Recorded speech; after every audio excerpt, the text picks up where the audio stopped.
Good morning, everyone. So, yesterday, NTE's new patch just arrived, 1.3, and everyone was really excited about this because it was a breath of fresh new air.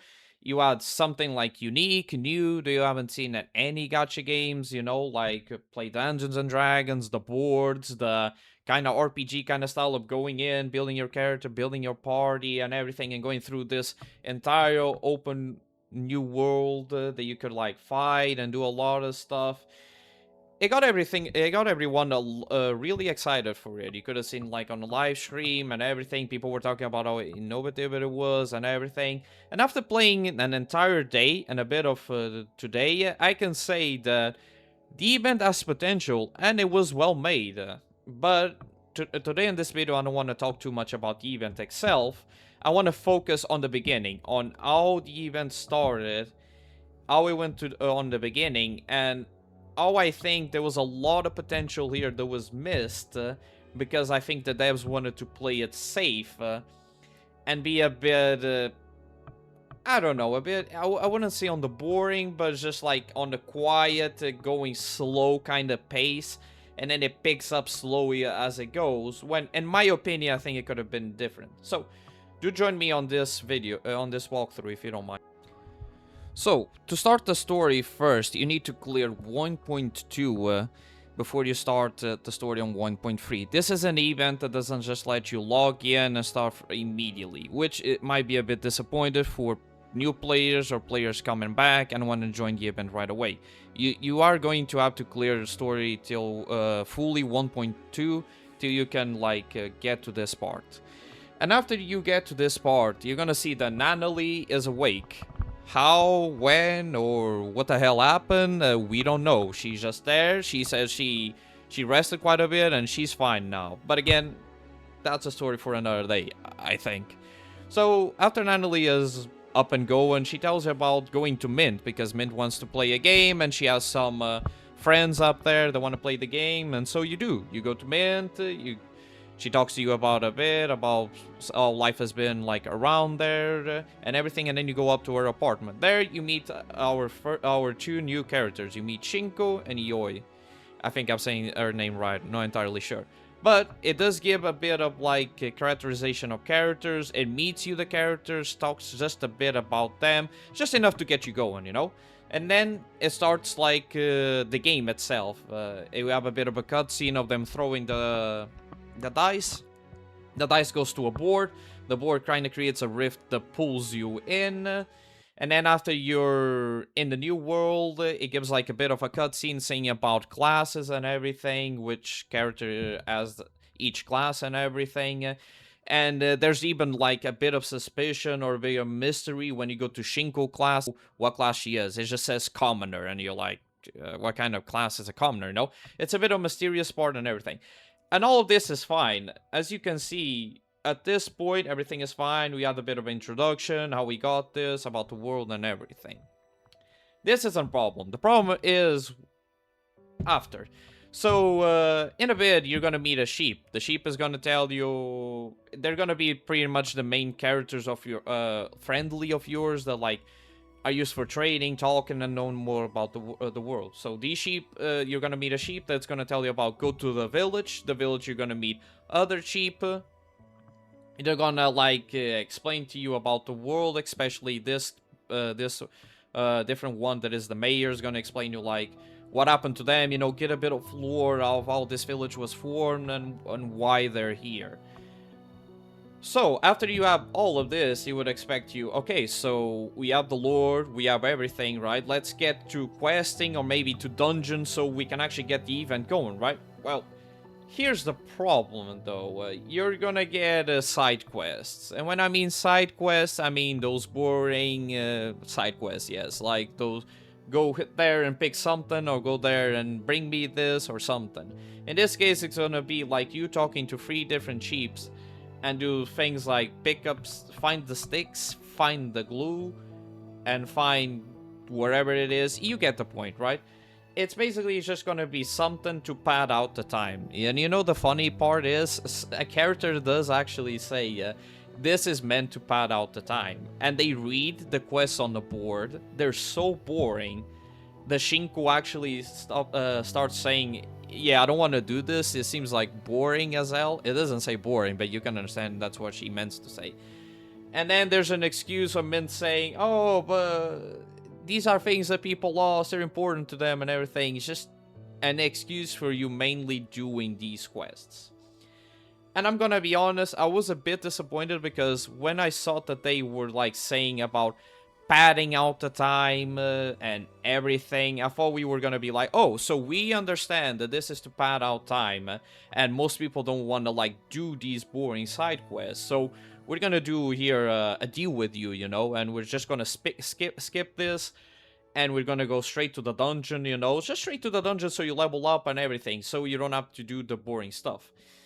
No, you still do a boring side quest that takes around 20 to 25 minutes. I'm not even kidding. This is if you don't just press the space bar and start going, like, just passing out the dialogue. If you stay there for the dialogue, it's gonna take you at least, like, between, I think, 20 to 30 minutes to get into the first dungeon and actually gameplay, use the combat system, you know. There's one fight in that 20 minutes of like talking, but you literally press one button, one skill, and the enemy dies. So I'm not gonna talk about gameplay there, you know. There's no gameplay there, but don't worry about it.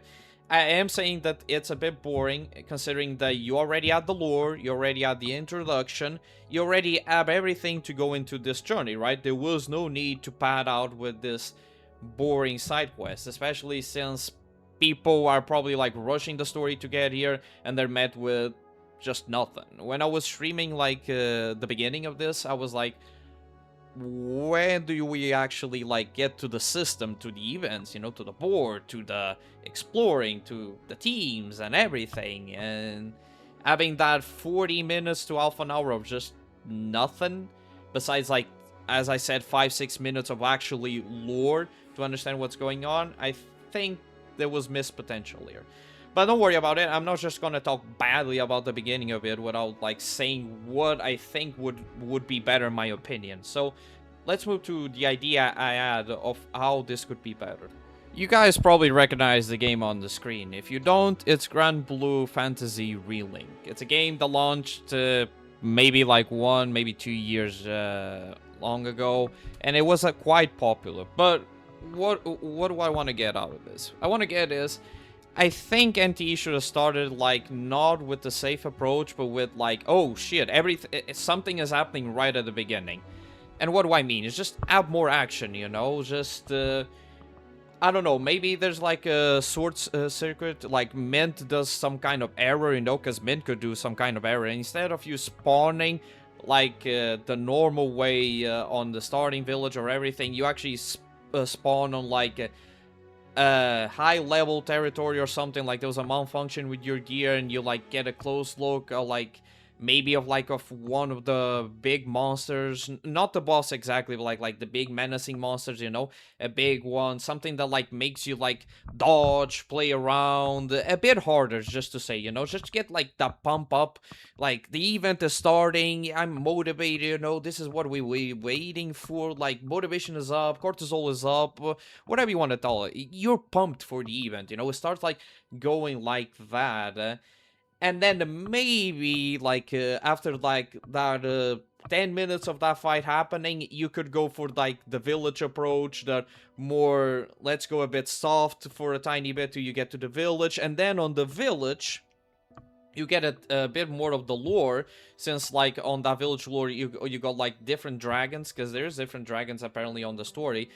And maybe, like, you could go from there, you know? And then you go to the first dungeon, which is the ones you get with the fire, and then the snow and everything, you know?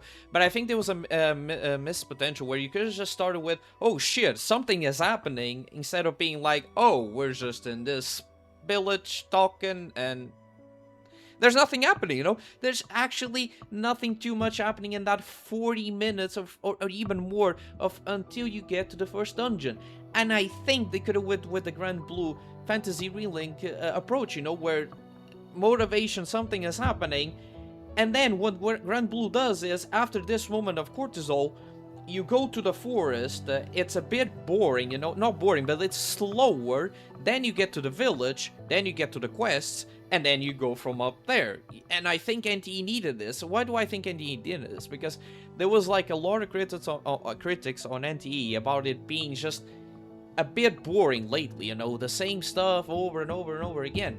And you're getting out of that boring, and the event starts as a 40 minutes of nothing happening, and it could have just started with like pumping up. And especially for new players that are coming back, or people that rushed the 1.2 story to get to this, it's just like more motivation, no? You just finished the 1.2 story, it goes to motivation on this event. It slows down a bit, which is not bad, because you're still like getting motivated for the last part. And then you go to the dungeons and the motivation keeps going up, you know? You're like, oh, I'm starting to build the character, and I already had the feeling what it was like to have maybe the gear, you know, how much damage I could be doing for that 10 minutes of we playing. And then it just keeps growing, growing, and growing, you know? And I think that would have been better to what we had. But again, I'm not shitting too much on the event and everything, because I've been playing after those 40 minutes, and the game is pretty good. It's pretty addicting to just go around the mobs, leveling up, trying to get better gear, rolling on the gear to get better stats, so you can do more damage, seeing like what different skills do on different gear and everything. And to be honest, that's gonna be my separate review of how the event is once I finish it. But I did want to like talk to you guys about my feelings about the beginning of this event, and now I think it could have been better. But if you guys have other opinions or think otherwise, please do let me know, because I'm always looking forward to more opinions and everything. But until then, that's it, and I hope you guys have a rest of a good day.